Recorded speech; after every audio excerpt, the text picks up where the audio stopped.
কৃষ্ণ।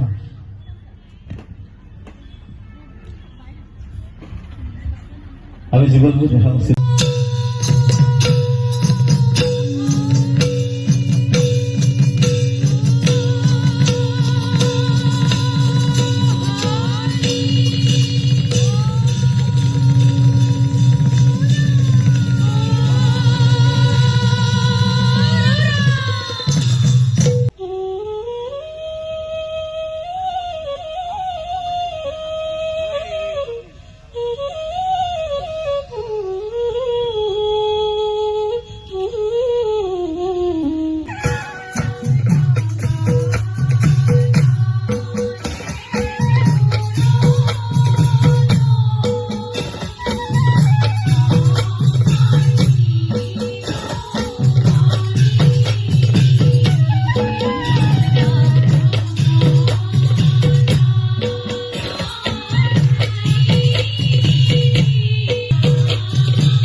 অমৃত সন্তান ঈশ্বৰৰ পুত্ৰ জুবিন গাৰ্গৰ শ্ৰদ্ধাঞ্জলি অনুষ্ঠান আজি আমি ইয়াত শিৱসাগৰ বৰ্ডিং খেলপথাৰত ৬০০০ আই মাতৃৰ দ্বাৰা পৰিৱেশন কৰা হ'ল। আৰু আমাৰ মাজত উপস্থিত আছে আউনীআটী সত্ৰৰ সত্ৰাধিকাৰ শ্ৰী শ্ৰী পীতাম্বৰ দেৱগোস্বামী প্ৰভু ঈশ্বৰ, লগতে আছে আমাৰ শিৱসাগৰ জিলাৰ বিধায়ক তথা অখিল গগৈ ডাঙৰীয়াদেৱ। আমাৰ ভাল লাগিছে যে অসমৰ বিভিন্ন প্ৰান্তৰ পৰা ৬০০০ আই মাতৃ আমাৰ মাজত আজি একত্ৰিত হৈছে। সেইটো কাৰণে যে সৌভাগ্য যে আমি দ্বিতীয়বাৰৰ বাবে আমি শিৱসাগৰ বৰ্ডিং খেলপথাৰত আমি পুনৰবাৰ জুবিন গাৰ্গৰ শ্ৰদ্ধাঞ্জলি অনুষ্ঠানত ইমানখিনি আই মাতৃ বিভিন্ন প্ৰান্তৰ পৰা আহি যে ইয়াত শ্ৰদ্ধাঞ্জলি জনালেগৈ, তাৰ কাৰণে আমি তেওঁলোকক বহুত বহুত কৃতজ্ঞতা জনাইছোঁ, ধন্যবাদ জনাইছোঁ। আধ্যাত্মিকতাৰ মাজেৰে প্ৰভু ভগৱন্তৰ যদি আমি গুণানুকীৰ্তন নকৰোঁ তেতিয়াহ'লে জানো জীৱনটো সুখময় মধুময় হ'ব। আৰু আমি প্ৰভু ভগৱন্তৰ গুণানুকীৰ্তন কৰি আছোঁ কাৰণে আৰু প্ৰভু ভগৱন্তৰ ওপৰত মোৰ অগাধ বিশ্বাস আৰু বিশ্বাস থকাৰ কাৰণে আপোনালোকে জানে যে যোৱা বছৰ 15 ডিচেম্বৰ আমি পিয়লি ফুকন ষ্টেডিয়ামত 11,111গৰাকী আই মাতৃ একত্ৰিত কৰি আমি অসম বুক অৱ ৰেকৰ্ডত আমাৰ নাম, আমাৰ শিৱসাগৰ জিলাৰ নাম আমি সন্নিৱিষ্ট কৰিবলৈ সক্ষম হ'লোঁ। আৰু আজি তাৰ কোনো ব্যক্তিক্ৰমী হোৱা নাই, কাৰণ শ্ৰদ্ধাঞ্জলি অনুষ্ঠানলৈ ৬০০০ আই মাতৃ অহাটো এইটো আজিৰ যুগত, আজিৰ তাৰিখত পকা ধাননি, সকলোৱে পকা ধাননি থকাৰ স্বত্তেও তেওঁলোক আজি আমাৰ মাজলৈ যে এই শিৱসাগৰৰ নিচিনা এডোখৰ ঠাইলৈ যে বিভিন্ন প্ৰান্তৰ পৰা যে আহিছে, নিশ্চয় আধ্যাত্মিকতা, প্ৰত্যেকৰ মনত আধ্যাত্মিকতা ভাৱ আছে আৰু থকাৰ কাৰণে তেওঁলোক আমাৰ মাজলৈ আহিছে।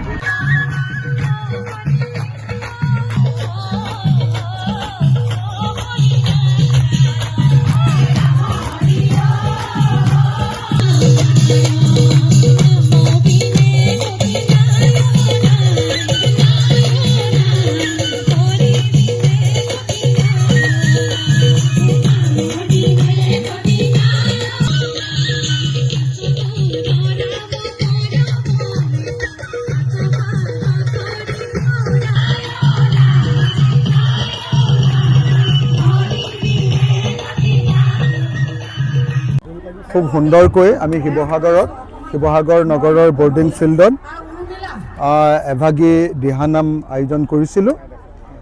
আমাৰ মৰমৰ শিল্পী জুবিন গাৰ্গক স্মৰণ কৰি শ্ৰদ্ধাঞ্জলি জনাবৰ কাৰণে আজিৰ এই দিহানাম আয়োজন কৰা হৈছিল। আৰু কেৱল শ্ৰদ্ধাঞ্জলি জ্ঞাপন কৰাই নহয়, শ্ৰদ্ধাঞ্জলি জ্ঞাপন কৰাৰ লগতে আমি সকলোৱে মিলি আজি জুবিন গাৰ্গৰ ন্যায়ৰ দাবীত প্ৰতিবাদ সাব্যস্ত কৰিলোঁ। আমি অসমৰ মানুহে অকল এটাই বিচাৰিছোঁ, আমাক যিয়ে দিয়ক বা নিদিয়ক এটা কথা খাটাং, আমাক জুবিন গাৰ্গৰ ন্যায় লাগিব। আমাৰ সকলোৰে সন্তান, প্ৰত্যেকগৰাকী মাতৃৰ নিজৰ সন্তান জুবিন গাৰ্গ।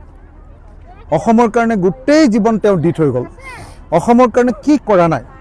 দিহানামে গোৱা নাই নে বিয়ানামে গোৱা নাই? তেওঁ বনগীতে গোৱা নাই নে অন্য বিহুগীতে গোৱা নাই? অসমৰ কাৰণে ইমান কৰি যোৱা এজন মানুহক যদি আজি মৃত্যু ঘটালে আৰু মৃত্যুৰ পাছতো যদি আমি ন্যায় নাপাওঁ, তেতিয়াহ'লে কোনো পধ্যে আমি মানি ল'ব নোৱাৰোঁ। আৰু সেইকাৰণে আজি আমি হাজাৰ হাজাৰ মহিলা সমবেত হৈ শিৱসাগৰত আজি আমি জুবিন গাৰ্গৰ ন্যায় দাবী উত্থাপন কৰিলোঁ।